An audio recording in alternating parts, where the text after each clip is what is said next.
Muy buenos días a todos. Bienvenidos al seminario mensual de meditación bíblica. ¿Sí me oyen bien?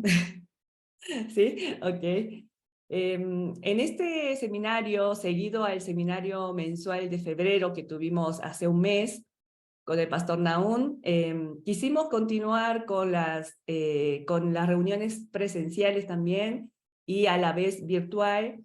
Pero bueno, por nuestra condición física no pudimos ir para allá. Entonces el día de hoy nos reunimos aquí por Zoom y también creemos que Dios tiene palabra para cada uno de nosotros. Y en esta mañana queremos poner nuestros oídos atentos para escuchar lo que realmente Dios ha preparado el día de hoy para cada uno de nosotros. Deseamos que este tiempo realmente sea de bendición y así como me oye un poquito rara la voz, ¿no? No es mi voz.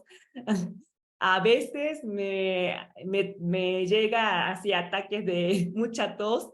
Espero que no me pase en esta hora que vamos a estar compartiendo y pongamos este tiempo en la mano del Señor y podamos disfrutar realmente de lo que Él tenga para cada uno de nosotros. ¿Por qué no oramos antes de iniciar? Y le damos la bienvenida también a cada uno de ustedes, hermanos. Veo a la hermana, bueno, con el nombre Daniel Reyes. Bienvenida, hermana. Creo que es su mamá del hermano Daniel Reyes. Bienvenida y bienvenidos a cada uno de ustedes, hermanos. Ya creo que nos conocemos muy bien, y compartiremos la palabra. Oramos. Bendito Dios Padre, te damos muchas gracias, Señor, porque tú eres Señor de nuestras vidas, tú eres nuestro Salvador, tú eres nuestro Padre, Señor, y por eso hoy estamos nuevamente reunidos en este lugar, aunque sea de esta manera virtual, Señor. Estamos en este lugar con el corazón que anhela escuchar tu palabra. Señor, que en esta hora solamente tu Espíritu Santo pueda obrar en cada uno de nosotros, Señor. Todo lo que vayamos a compartir en esta mañana sea realmente que provenga, ese mensaje que provenga de tu corazón. Señor, que en esta hora abre nuestros ojos, abre nuestros oídos, para que tengamos realmente esa bendición de ver lo que tú nos estás mostrando, para que podamos escuchar el mensaje que tú nos quieras dar a conocer. Te damos muchas gracias, Señor, por cada uno de los hermanos aquí presentes y también por todas aquellas personas que forman tu pueblo, Señor, que están quizás pasando dificultades, Señor, necesidad. También que tu misericordia y tu bondad sea con cada uno de ellos y que también, Señor, juntos como tu iglesia podamos seguir creciendo en tu palabra. Te damos muchas gracias por este tiempo. También pongo esta hora, Señor, que vamos a compartir tu palabra en tus manos y que solamente tu Espíritu Santo pueda hacer la obra en nuestras vidas. Oramos en el nombre del Señor Jesús. Amén. Muy bien. Bueno, hermanos,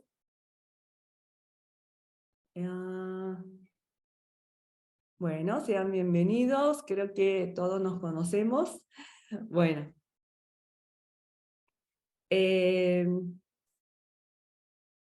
algunos de ustedes ya saben que nosotros tuvimos un cambio en el mes de diciembre pasado. Nos mudamos para Puebla, para la ciudad de Puebla, y cuando nos mudamos para este lado, creo que Dios permitió un tiempo de hacer un paro y poder reflexionar acerca de todo este tiempo que el Señor nos ha permitido caminar.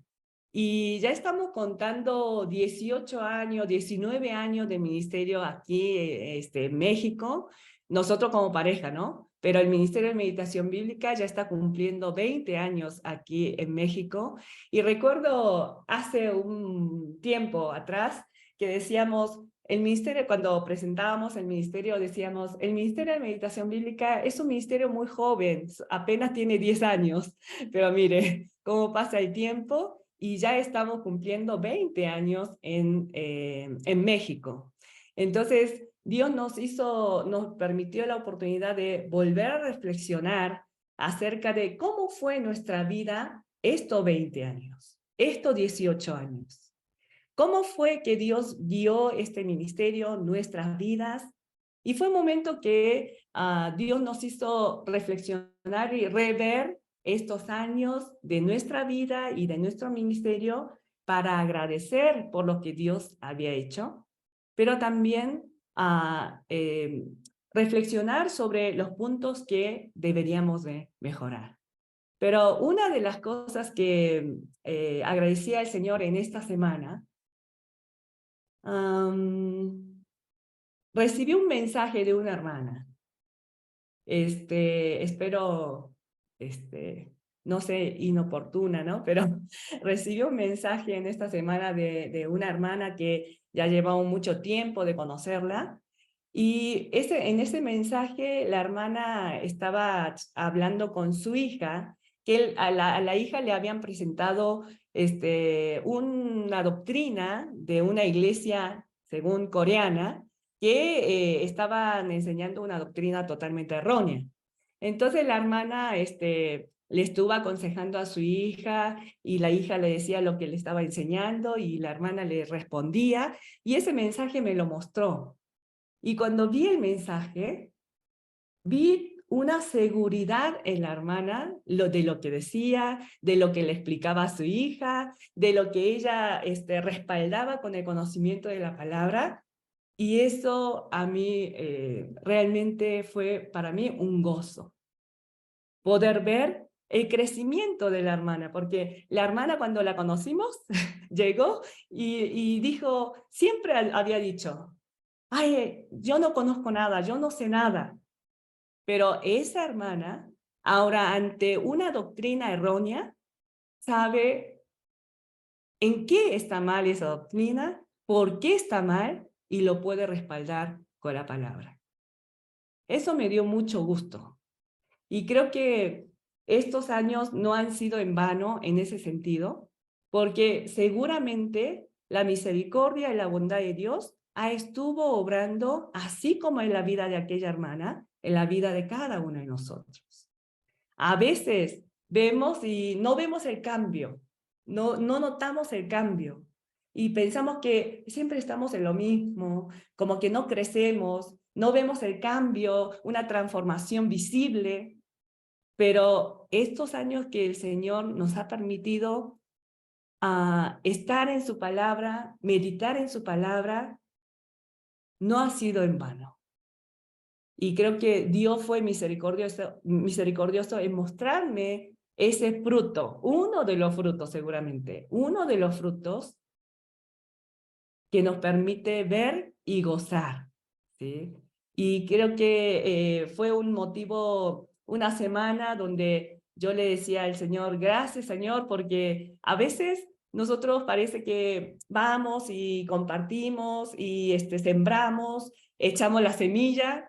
A veces sentimos que no está sucediendo nada, no pasa nada, no hay fruto, pero en esas pequeñas y grandes transformaciones y experiencia de cada uno de nosotros, Dios nos permite agradecer por la obra que Él está haciendo en cada uno de nosotros y aunque no nos demos cuenta, hermanos, el cambio que tenemos cada uno de nosotros, Dios lo está haciendo. Y así como a nosotros nos permite reflexionar acerca de estos 18 años de ministerio aquí en México, con un cambio de lugar geográfico, ¿no? Pero también Dios me permite ver esa experiencia tan valiosa de personas que van creciendo en su palabra, van creciendo en la relación con Dios y eso es motivo de agradecimiento. ¿Por qué no, hermanos? Cada uno de nosotros que estamos aquí, ¿por qué no recordar, reflexionar nuestro tiempo pasado? ¿Cómo Dios nos ha traído hasta el día de hoy? ¿Cómo Dios ha obrado para que hoy yo estuviera en este lugar, en esta situación, con el entendimiento de Dios. Y por eso, a pesar de las dificultades, a pesar de los problemas, a pesar de necesidades de cada día, podemos estar firmes. ¿Por qué? Porque cada día vamos conociendo mejor a Dios. Y fue algo bonito que Dios me permitió vivir en esta semana. Muy bien, el pasaje de hoy que me baso para compartir el seminario del día de hoy es en el libro de Mateo, capítulo 13, versículo 16. Mateo, capítulo 13, versículo 16.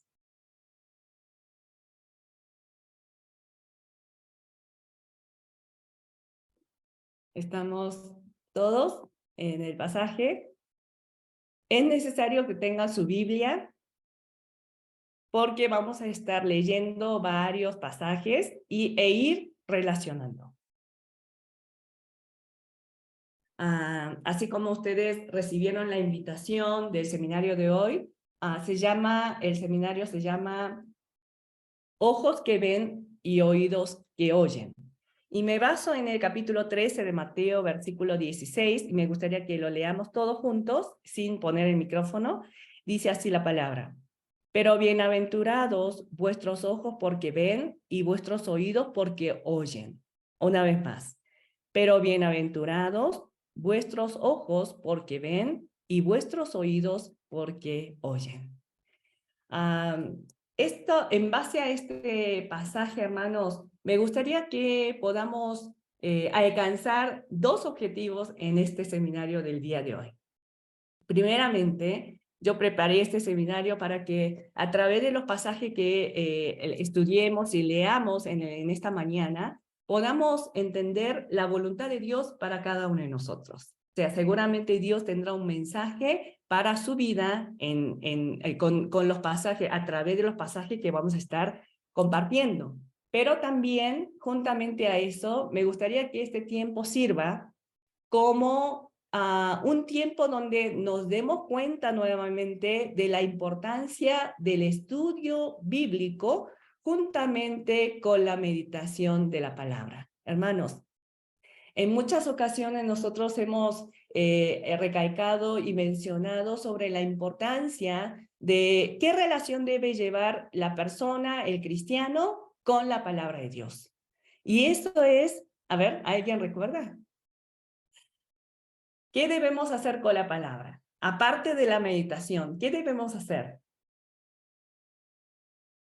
¿Hay alguien que me ayude a Vivirla. recordar?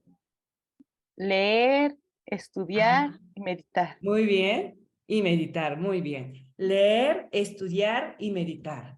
O sea, nosotros no sé si hacemos esa diferencia.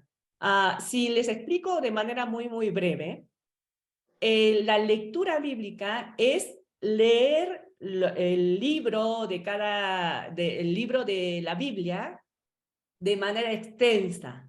La lectura lo que nos hace, nos ayuda es que podamos entender la historia de manera general, de principio hasta el fin.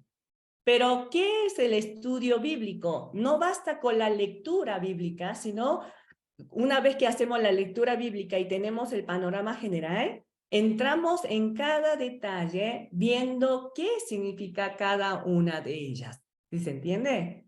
Y cuando yo tengo el panorama general a través de la lectura, cuando entiendo cada parte lo que significa, es cuando podemos llegar a la meditación bíblica para que esa palabra, para que esa enseñanza llegue de manera personal a cada uno de nosotros, aplicándolo de manera correcta. Hermanas, hermanos, aquí veo hermanas, totalmente hermanas, bueno, las que tienen sus cámaras, ¿no? Son todas mujeres. Bueno, hermanos, ¿qué sucedería si nosotros solamente queremos meditar la palabra y no estudiar ni leer la Biblia? ¿En qué peligro podemos caer?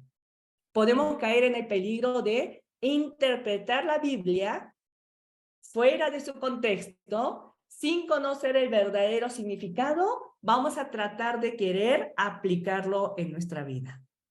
Por eso, es muy importante que meditemos la palabra, hermanos, porque de eso se trata en nuestro ministerio. Meditemos la palabra, esa es la exhortación nuestra de años. Meditemos la palabra, tenemos que vivir bajo el gobierno de Dios, recibiendo la palabra como su señorío. Sí, pero juntamente a la meditación bíblica, la meditación bíblica tiene que estar acompañado con el estudio de la palabra. ¿Por qué es importante, hermanos, el estudio de la palabra? Primero, porque como nosotros cuando vamos meditando, son pequeñas porciones de la palabra que vamos meditando. ¿Sí? Si aproximadamente son entre 10 a 15 versículos cada día que vamos meditando. Pero hermanos, esa pequeña porción está dentro de un contexto más grande. Tenemos que tener en cuenta los capítulos anteriores, los capítulos posteriores, todo el contexto del libro que estamos meditando, y más allá de eso, el contexto de toda la Biblia nos va a dar un significado de ese pasaje que vamos a meditar. Otra razón de la importancia del estudio de la palabra. Hermano, no sé si ustedes se dieron cuenta, cuando nosotros vamos meditando la palabra, en la Biblia van surgiendo diferentes conceptos. Por ejemplo, cuando la Biblia empieza a hablar del templo, ¿qué es lo que se nos viene a la mente automáticamente a cada uno de nosotros? No pensamos en ese lugar, el templo del Antiguo Testamento construido por Salomón, por ejemplo. Y muchas personas, teniendo simplemente el concepto del Antiguo Testamento, ese concepto cerrado, ese concepto limitado del templo, leemos el Nuevo Testamento y hasta lo aplicamos para el día de hoy. Pero el concepto del templo que habla la Biblia es ese edificio de paredes, techo y piso que está hecho con materiales. ¿Está hablando de ese templo? No. En el Nuevo Testamento interpreta el significado verdadero del templo del Antiguo Testamento a través de Jesucristo. Bueno, este no es el tema de hoy, ¿no? Por eso no lo vamos a ver, pero para que nosotros vayamos pensando qué conceptos tenemos nosotros de estas diferentes imágenes que la Biblia nos presenta. Hablé del templo, pero por ejemplo, ¿qué pasa con el concepto de la bendición o de la bienaventuranza o de la prosperidad que habla la Biblia? ¿Con qué concepto yo estoy entendiendo la bendición de Dios? El reino de Dios, ¿desde qué perspectiva, desde qué concepto yo estoy entendiendo el concepto del reino de Dios? La prosperidad, el ir bien, etcétera, etcétera. Podemos mencionar de muchísimos términos que aparecen en la Biblia, muchísimos temas que aparecen en la Biblia, que en muchas ocasiones nosotros tenemos nuestro preconcepto de cada uno de esos temas. Y si nosotros no vamos cambiando y transformando nuestra manera de pensar, nuestros conceptos, según la Biblia, a través del estudio de la palabra, meditaremos 1 año, meditaremos 5 años, meditaremos 10 años, meditaremos 20 años, pero con el mismo concepto anterior. Entonces, ¿creceremos de esa manera? En realidad no. Quizá nos quedaremos con la conciencia tranquila de que estoy meditando, estoy bien con Dios, estoy cumpliendo lo que necesito. Pero en realidad no, tenemos que analizar bien si esa persona está creciendo de manera correcta. Por eso, hermanos, a través del estudio de la palabra, juntamente con la meditación, el estudio de la palabra es indispensable. porque de esta manera, a través de estos tiempos del estudio de la palabra, vamos cambiando nuestros conceptos al concepto que habla la Biblia. Si no sucede esto en nuestra mente, seguiremos meditando de la misma manera cada año. No sé qué les ha sucedido, cómo les está yendo a cada uno de ustedes en su tiempo de meditación. Si se dan cuenta, los hermanos que llevan mucho tiempo ya meditando con nosotros, nosotros, el sistema, la programación de los pasajes, aproximadamente en 6 o 7 años, nosotros terminamos de meditar todo el Antiguo Testamento y 2 veces, si no me equivoco, 2 veces el Nuevo Testamento. Pero después de los 6, 7 años, otra vez se vuelve a meditar los mismos libros, ¿no es así? Entonces, hermanos, cada vez que estamos meditando en Mateo, pero en 4 años vamos a volver a meditar en el libro de Mateo.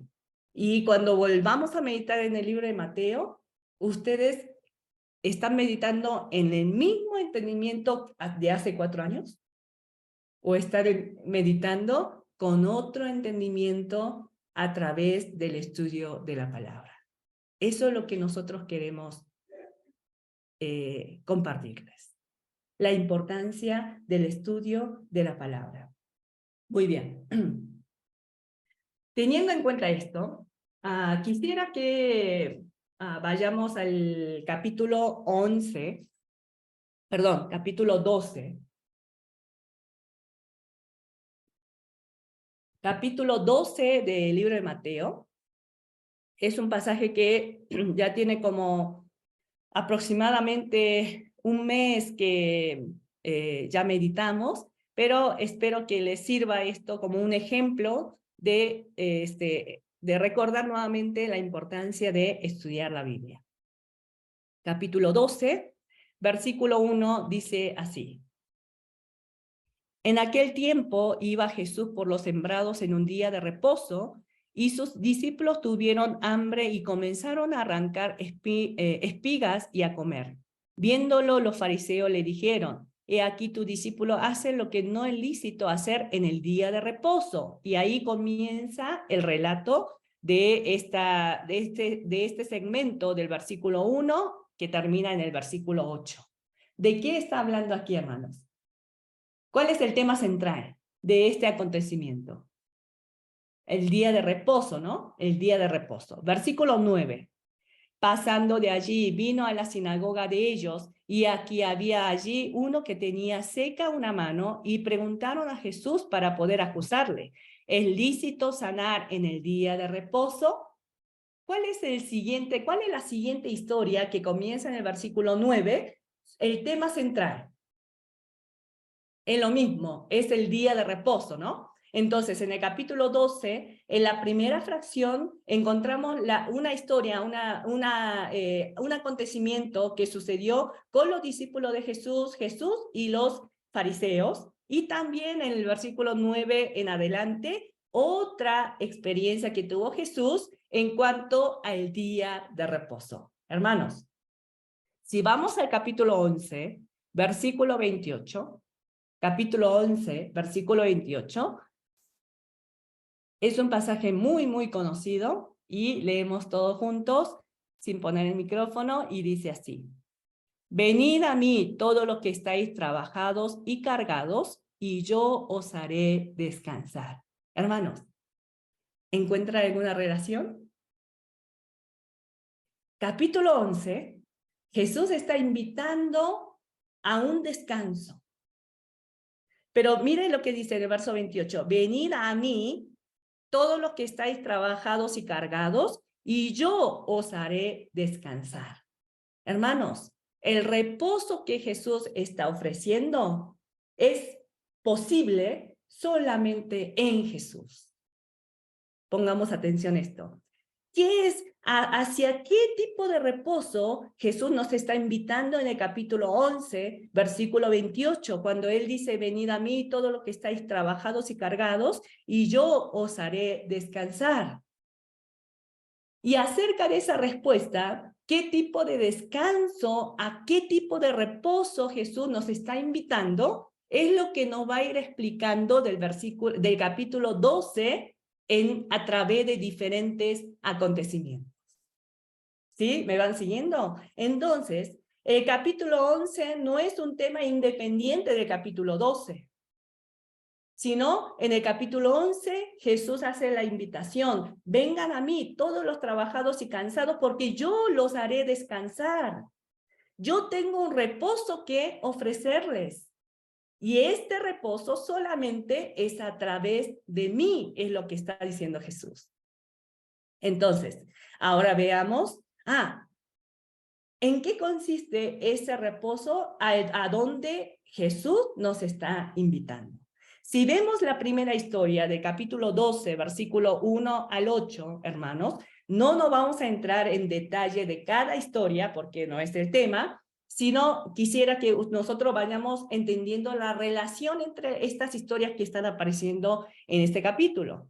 Capítulo 12, versículo 1 al 8, donde comienza a hablar del día de reposo, Jesús termina en el versículo 8 diciendo: porque el Hijo del Hombre es Señor del día de reposo, dice el Señor Jesús. ¿Qué significa eso? Que Jesús es el dueño, que Jesús es quien le da el sentido verdadero de este día de reposo.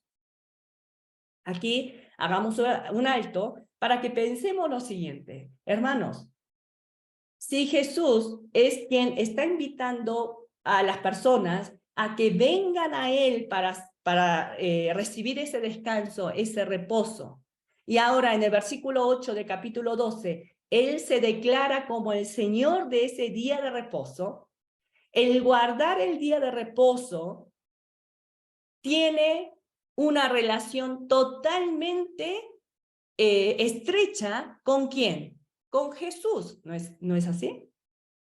¿Por qué? Porque de Él depende, de Jesús depende el sentido y el cumplimiento del día de reposo. Pero algo extraño está sucediendo y nos está relatando la historia en estos capítulos, seguramente ustedes lo han meditado, ¿qué está sucediendo con los fariseos, hermanos? Los fariseos, tanto en la primera historia del capítulo 12, versículo 1 al 8, o también de esta segunda historia del versículo 9 en adelante, ¿quiénes son estos? Dice en el versículo 2, viendo los fariseos le dijeron: aquí tus discípulos hacen lo que no es lícito hacer en el día de reposo. Pero él le dijo: ¿no habéis leído lo que hizo David? Y empieza a citar el Antiguo Testamento, ¿no? Versículo 10.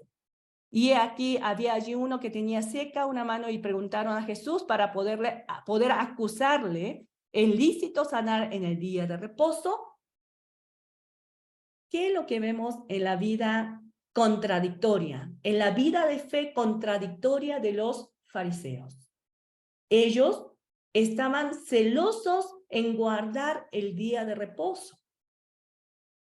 Pero ese acto de guardar el día de reposo de estos fariseos ¿tenía algo que ver con Jesús y su voluntad? No, ninguna relación. Estaban ellos cumpliendo ese día de reposo sin entender el significado verdadero del por qué Dios en el Antiguo Testamento les había dado ese mandamiento de guardar el día de reposo, porque el sentido, la intención original de Dios tenía que ver con lo que Jesús iba a venir a realizar. Pero estos judíos, en lugar de entender ese propósito original, se quedaron con la forma externa, crearon sus propios mandamientos y en base a eso juzgaban a las personas. A ver, otra vez, pensemos, hermanos, reflexionemos aquí. Algo muy importante. ¿Qué sentido tiene guardar el día de reposo independientemente de Jesús y de su voluntad? Es un acto religioso sin sentido, hermanos. Pero nosotros tenemos que reflexionar hoy en día también si no estamos cayendo en el mismo error de los fariseos. Podemos estar ocupados, podemos estar celosos de hacer ciertas actividades sin entender el propósito original de Dios en eso. Como los fariseos en este tiempo, ¿no? Entonces, podemos ver nuevamente en el capítulo 11, Jesús invitando a su reposo. Ese reposo que solamente Jesús puede dar. Pero ante esa invitación de Jesús, ¿cómo reaccionan los fariseos? De rechazo, ¿no? De rechazo. ¿Sí? Continuamos leyendo en el verso 9. Pasando de allí, vino a la sinagoga de ellos. Y aquí había allí uno que tenía seca una mano y preguntaron a Jesús para poder acusarle. ¿Es lícito sanar en el día de reposo? Él le dijo, ¿qué hombre habrá de vosotros que tenga una oveja y si ésta cayera en el hoyo en el día de reposo no le eche mano y la levante? Presten mucha atención cómo Jesús está explicando acerca del reposo que él viene a traer, a través de esto. Tenemos que ir entendiendo eso. Reposo, no le eche mano y la levante, pues ¿cuánto más vale un hombre que una oveja? Por consiguiente, es lícito hacer el bien en los días de reposo. ¿Qué es el bien que habla aquí Jesús? Es rescatar esa oveja perdida, rescatar esa vida perdida y darle una nueva vida. Versículo 13. Entonces dijo a aquel hombre, extiende tu mano, y la extendió y le fue restaurada sana como la otra. Versículo 14, y salidos los fariseos tuvieron consejo contra Jesús para destruirle. Hermanos, podemos darnos cuenta cómo Jesús nos está explicando acerca de ese reposo, en qué consiste el reposo que Él viene a ofrecer. ¿Cómo habrán entendido las personas, hermanos, que experimentaban este tipo de sanidad a través de la obra de Jesús? ¿Cómo ellos estarán entendiendo por medio de la sanidad que Jesús obra en su vida? ¿Cómo lo estarán entendiendo a Jesús? A ver, versículo 15, dice así. Sabiendo esto, Jesús se apartó de allí y le siguió mucha gente y sanaba a todos Jesús. Dice en el verso 16, y les encargaba rigurosamente que no le descubriesen. Hermanos, ¿qué hizo Jesús? En el versículo 15 dice que se apartó Jesús de ellos y comenzó a sanar a mucha gente y a toda la gente. Pero en el verso 16 dice algo interesante. Y les encargaba rigurosamente que no le descubriesen. Hermanos, porque Jesús les habrá encargado rigurosamente que no descubrieran quién era Jesús a otras personas. En otras palabras, que no den testimonio. A ver, Gaby. Jesús sana tu enfermedad. Y dice, no vayas a dar testimonio de tu sanidad. ¿Por qué Jesús diría eso? Pues lo que se me viene a la cabeza es el hecho de que, así como lo hizo con los ciegos, que hizo que vieran que no era el tiempo para algunos, Ah, que el reino de Dios no es para todos y que no se viera, o sea, no se enfocaran en el milagro, sino en el hacedor del milagro. muy bien, bueno, ajá, muy bien. Bueno, en este versículo 15 y 16 nos dice sobre dos cosas muy importantes. Hermano, cuando la gente comienza a experimentar sobre la sanidad por medio de Jesús, ellos se quedan ¿con qué? Con la sanidad misma. Entonces, ¿de qué van a hablar esas personas dando testimonio de Jesús? Que Jesús me sanó esta enfermedad, ¿cierto? Pero Jesús dice, no vayan a dar testimonio de mí. ¿Por qué? Porque Jesús no quería que él se diera a conocer como un Dios que simplemente puede hacer sanidades. Hermanos, en este punto tenemos que poner mucha atención. ¿Por qué? Porque lo importante no es dar testimonio, como sea, sino tenemos que entender quién es Jesús verdaderamente para poder compartir a ese Jesús, quien viene a traer un reposo verdadero. Pero, ¿qué estaba haciendo la gente que experimentaba el milagro de Jesús? Solamente su atención estaba enfocado en la sanidad física, en echar fuera demonio, en ese milagro en sí, y no podían ver más allá de eso. Pero, interesante, en el versículo 15, sabiendo esto, Jesús se apartó de allí y le siguió mucha gente y le sanaba a todos. Parece algo contradictorio, ¿no? Jesús, ¿qué hace? Le dice, no digan a nadie, ¿eh? No den a conocer quién soy. Pero por otro lado, ¿qué hace? Sana a todas las personas. Hay una intención de Jesús por qué actúa de esta manera, ¿no? Y para descubrir esto, continuemos leyendo en el versículo 22 en adelante. Capítulo 12, versículo 22 en adelante. Es bastante extenso, así que vamos a ir leyendo de poco en poco y ustedes me siguen. Pero recuerden de qué estamos hablando. Acerca del reposo que Jesús viene a ofrecer. Nos invita Jesús a su reposo y nos está explicando en qué consiste el reposo que Jesús viene a ofrecernos. Versículo 22. Entonces fue traído a él un endemoniado ciego y mudo, y le sanó de tal manera que el ciego y mudo veía y hablaba. Otra vez hace sanidades, ¿no? Verso 23. Y toda la gente estaba atónita y decía, ¿será este aquel hijo de David? Mas los fariseos, al oírlo, decían, este no echa fuera los demonios, sino por Beelzebú, príncipe de los demonios.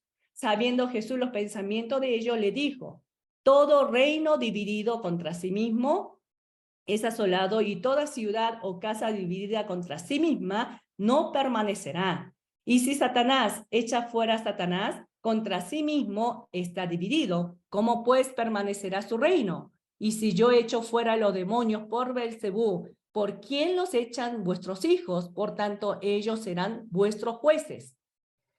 Pero, en el verso 28, si yo por el Espíritu de Dios echo fuera a los demonios, ciertamente ha llegado a vosotros el reino de Dios.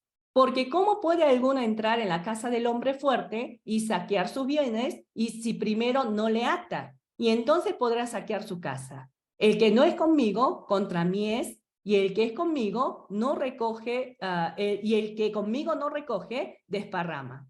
Vamos a leer detenidamente 31-32. Por tanto os digo, todo pecado y blasfemia será perdonado a los hombres, mas la blasfemia contra el Espíritu no le será perdonada. A cualquiera que dijere alguna palabra contra el Hijo del Hombre, le será perdonado, pero al que hable contra el Espíritu Santo no le será perdonado, ni en este siglo, ni en el venidero. Hermanos, después de que Jesús hace la invitación a su reposo, nos explica que el reposo que Él viene a traer, que Él viene a ofrecer, porque Él es el Señor de ese día de reposo, es rescatar de su opresión del pecado, porque la enfermedad en aquel momento, ellos tenían el concepto de que la enfermedad era consecuencia del pecado. Entonces Jesús, al liberar de la enfermedad, estaba mostrando que Él viene a liberar del pecado en donde ellos estaban atados. ¿Sí? ¿Me explico? Y del versículo 22 en adelante, cuando Jesús tiene este diálogo con los fariseos, porque ellos los estaban acusando a Jesús, diciendo que Jesús andaba echando fuera demonios por el poder de Beelzebú, el príncipe de los demonios. Entonces Jesús, mire lo que dice en el verso 25. Sabiendo Jesús los pensamientos de ellos, le dijo, todo reino dividido contra sí mismo es asolado, y toda ciudad o casa dividida contra sí misma no permanecerá. Jesús habla de un reino. Pongamos atención, ¿no?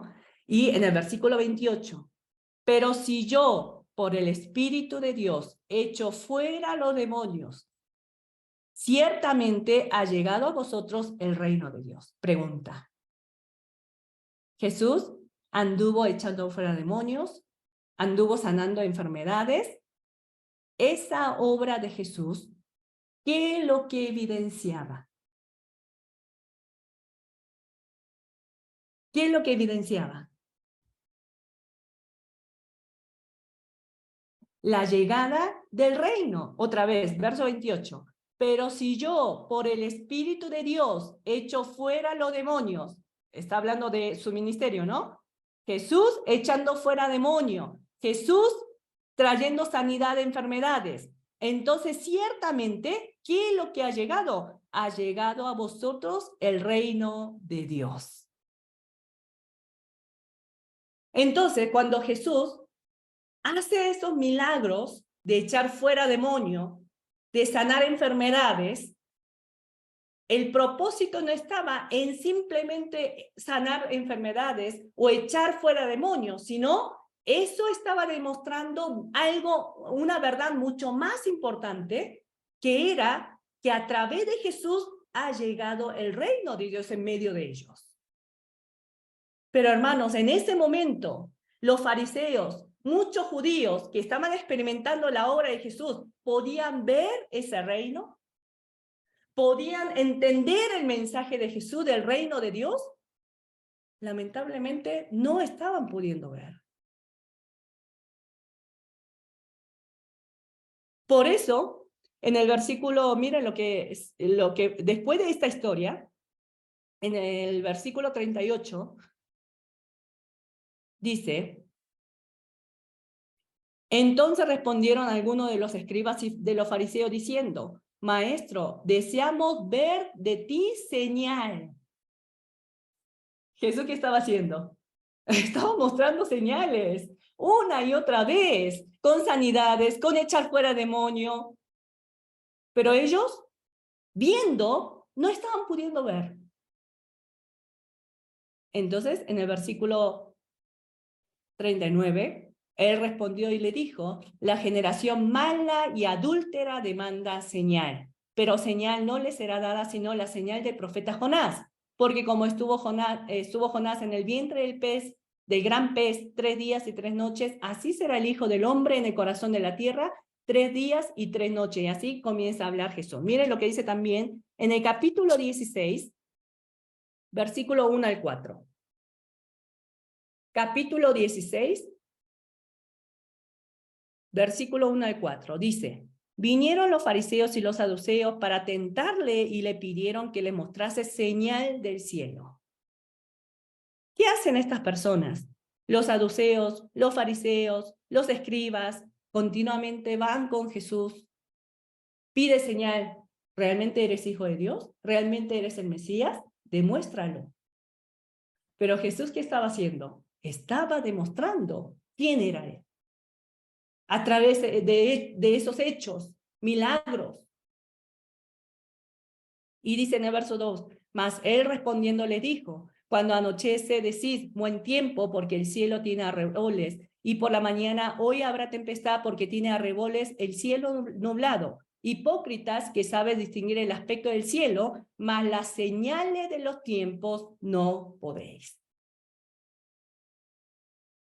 La generación mala y adúltera demanda señal, pero señal no le será dada sino la señal del profeta Jonás, y dejándolos se fue.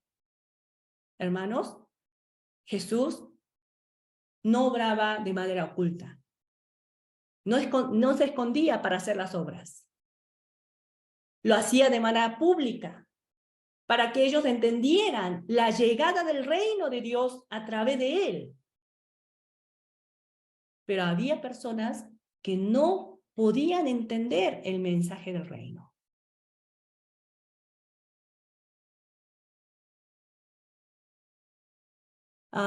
Miren lo que dice también, relacionando esto otra vez. El verso 28 del capítulo 12. Pero si yo, por el Espíritu de Dios, echo fuera a los demonios, ciertamente ha llegado a vosotros el reino de Dios, ¿cierto? Vamos a relacionar esto con el versículo 18. 18. He aquí mi siervo, a quien he escogido. Esto es cita de Isaías. Hasta este punto no quise tocar porque no me iba a dar tiempo, porque esta palabra que estamos leyendo, el verso 18, es cumplimiento de la profecía de Isaías. Pero si tocamos hasta eso no sería posible. Entonces vamos, 18.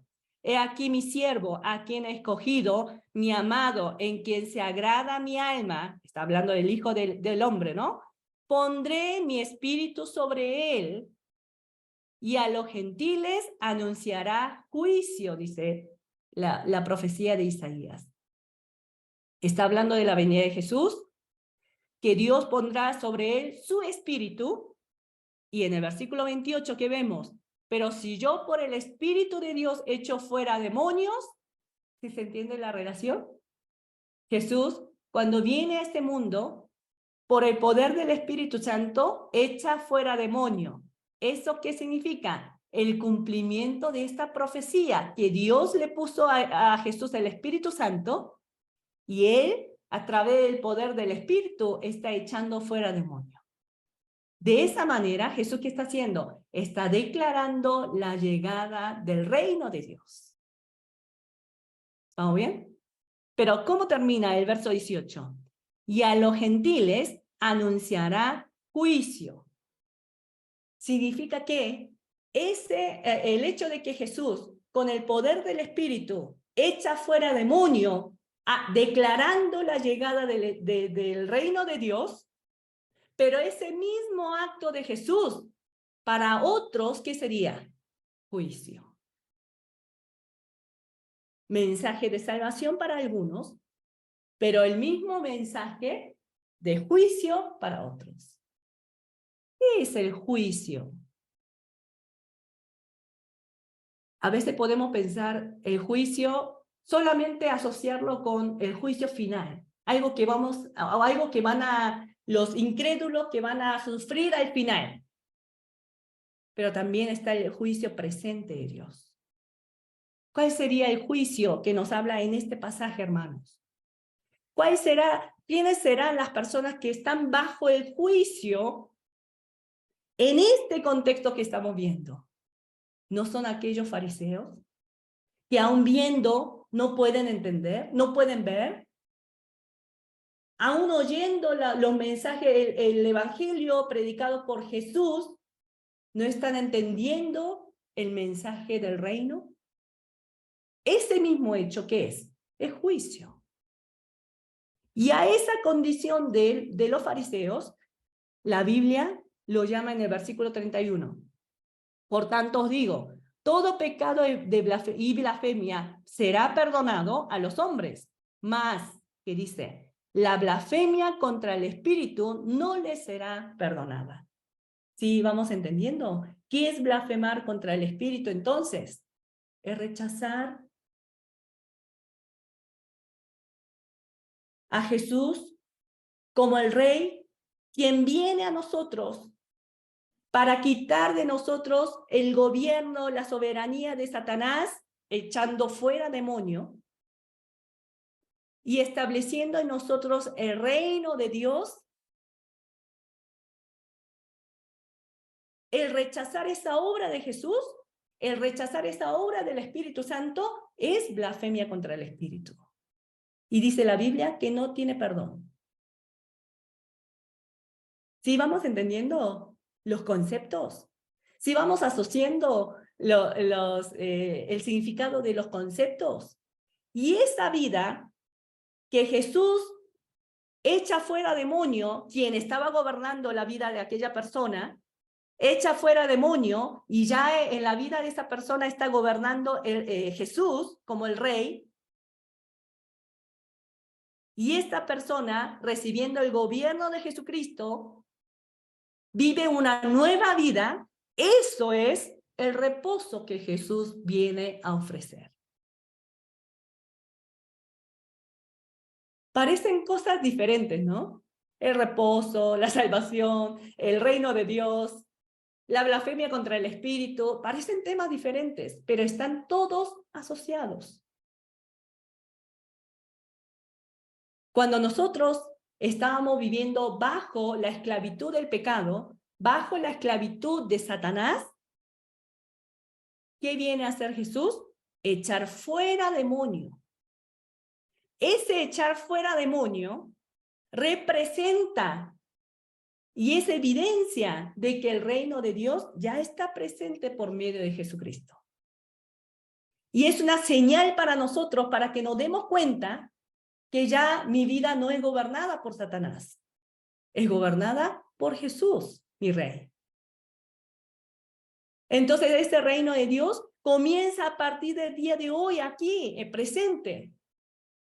No cuando yo me muera voy a ir al reino de Dios, sino el reino de Dios es donde está el gobierno de Jesucristo.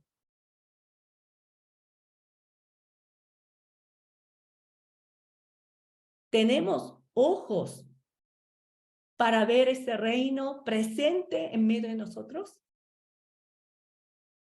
Tenemos oídos que podemos discernir el misterio del reino. ¿O todavía seguimos como estos fariseos, viendo las obras de Jesús, sin entender lo que está haciendo Jesús?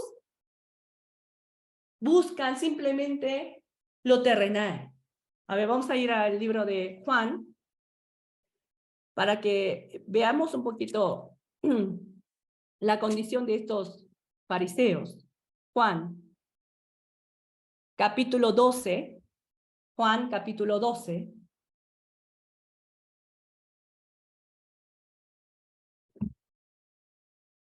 Dice en el versículo, la segunda parte del 36. Dice así: estas cosas habló Jesús y se fue y se ocultó de ellos. Pero a pesar de que habían hecho tantas señales delante de ellos, no creían en él. Miren, ¿no? ¿Qué hizo Jesús? De manera pública, sea visible a las personas. Obraba para dar a conocer la llegada del reino, pero ¿qué dice? No creían en él.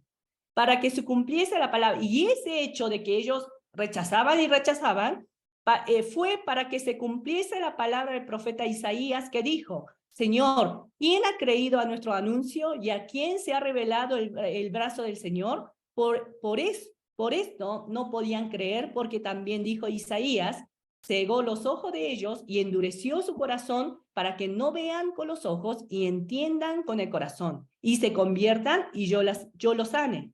Isaías dijo esto cuando vio su gloria y habló acerca de él. 42. Con todo eso, aún de los gobernantes, muchos creyeron en él, pero a causa de los fariseos no lo confesaban, para no ser expulsado de la sinagoga. Miren, qué cosas hay de entre medio ahí que impide entregar la vida totalmente al Señor. 43, leemos todo junto, dice: porque amaban más la gloria de los hombres que la gloria de Dios. Si nuestros ojos continuamente están puestos en lo terrenal, en los beneficios que yo puedo obtener del Señor aquí en la tierra, en un Jesús que puede sanar mi enfermedad, sí lo puede hacer, pero ahí no está el propósito. En un Jesús que me puede traer abundancia material, sí lo puede hacer, pero ese no es el propósito de Jesús. Si nuestros ojos están puestos en esto nada más, hermanos, seguiremos ciegos. Aún viendo, no podremos entender. Aún oyendo, no vamos a comprender. Pero algo interesante que leímos en la cita de Isaías, aquí en Juan, dice 40, cegó los ojos de ellos y endureció su corazón, para que no vean con los ojos y entiendan con el corazón y se convierta y yo los sane. Pareciera aquí en el texto que Dios a propósito los cegó, ¿no? Y miren lo que dice en el versículo, vamos al capítulo 11, verso 25 de Mateo. 11, versículo 25, hablando acerca de la dureza del corazón de los fariseos, mire lo que dice. En aquel tiempo, respondiendo Jesús le dijo, te alabo, Padre, Señor del cielo y de la tierra, porque escondiste estas cosas de los sabios y de los entendidos. ¿Quiénes son ellos? Los fariseos, los escribas, los que creen ser sabios. Y la revelaste a los niños. Sí, Padre, porque así te agradó. ¿No?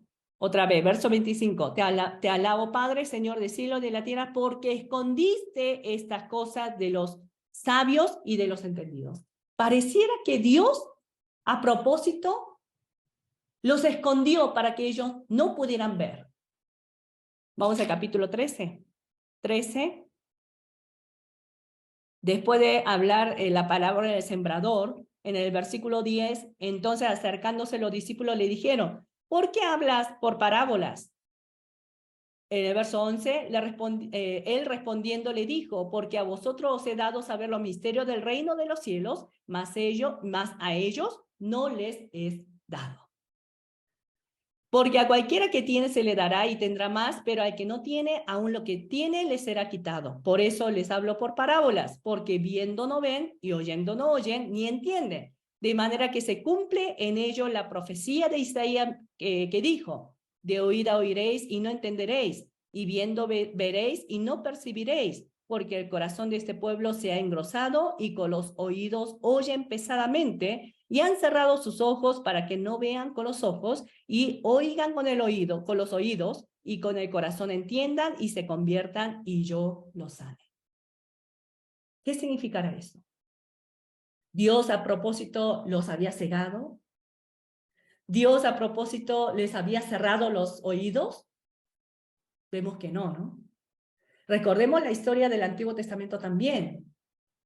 ¿Cómo fue Dios con Faraón y con todos los egipcios? ¿Qué significa cuando Dios emite las 10 plagas sobre Egipto? No estaba simplemente en enjuiciar, sino a través de esa obra, Dios se daba a conocer quién es Él para el faraón y para todos los egipcios, para darles oportunidad de que ellos regresen a Dios. Pero ¿cómo expresa la Biblia? ¿Recuerdan? En el libro de Éxodo no lo vamos a buscar, pero ¿recuerdan cómo lo expresa la Biblia? Dice, Jehová endureció el corazón del faraón. ¿Fue Jehová o fue Faraón? Voy a buscar un pasaje más en el libro de Romanos, capítulo 1. Porque son estas expresiones que pareciera que Dios intencionalmente cierra los ojos de algunos, cierra los oídos de algunos. Entonces la culpa de la perdición de ellos estaría en Dios. A ver, vamos a leer Romanos capítulo 1. Dice en el versículo, habla de del pecado de los hombres, y dice en el verso 23, y cambiaron la gloria del Dios incorruptible en semejanza de imagen de hombre corruptible, de aves, de cuadrúpedos y de reptiles. Por lo cual, como hicieron todas esas maldades, por lo cual también Dios los entregó a la inmundicia en las concupiscencias de sus corazones, de modo que deshonraron entre sí sus propios cuerpos. En el versículo 26, por esto Dios los entregó a pasiones vergonzosas. Versículo 28 de la segunda parte. Dios los entregó a una mente reprobada. Aquí pareciera que es Dios quien entrega a una mente reprobada, quien entrega a pasiones vergonzosas y quien entrega a la inmundicia. Pero en realidad no significa esto, sino que Dios, al permitir que estos hombres perversos continúen su propio camino de pecado, no interviene en su misericordia a detener el pecado de ellos.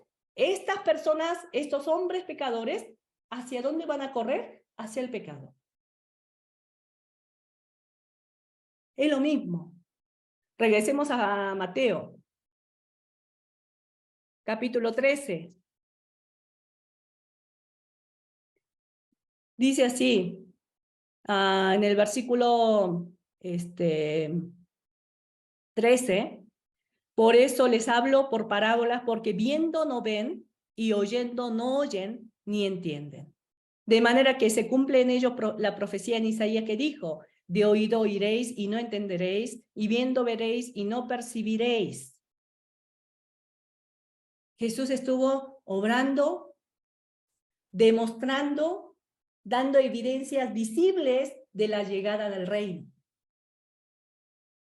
De que ya echando fuera demonio, Jesús estaba declarando, ya el demonio no puede tener control sobre tu vida, porque el reino de Dios está presente en medio de ustedes y todos aquellos que aceptan este evangelio, yo los hago ciudadanos de ese reino nuevo, donde yo soy el rey de ese reino. Aún viviendo en esta tierra, hermanos. La vida de nuestra vida como cristianos, meditando en la palabra, es una vida como ciudadanos del reino. Porque es a través de su palabra que Jesucristo gobierna nuestra vida.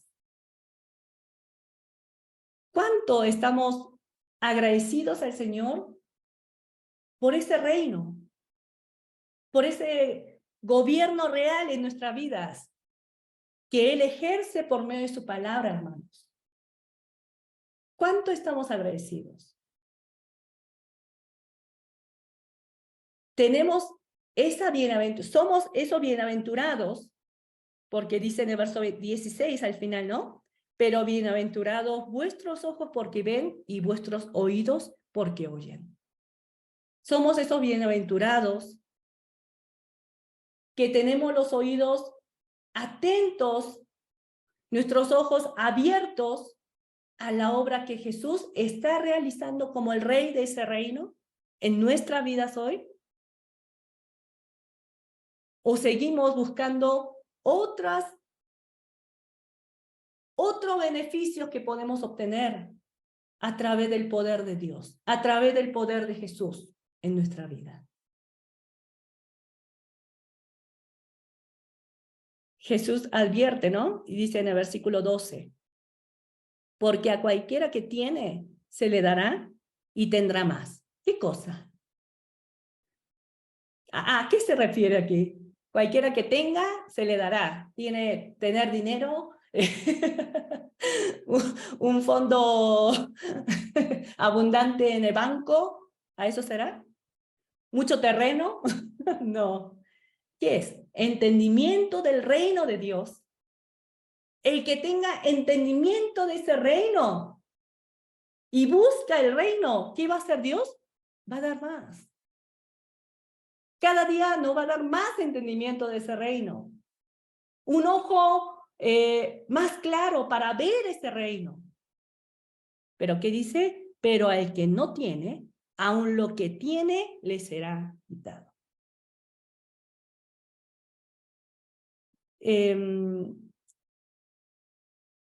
La verdad, yo meditando en estos capítulos, durante varios días, cuando estábamos meditando en estos pasajes, durante varios días fue algo que Dios me hizo reflexionar. Si realmente yo estoy viendo, si yo estoy percibiendo como algo real el reino presente. Si ahí está mi corazón, o mi corazón está buscando la gloria de este mundo.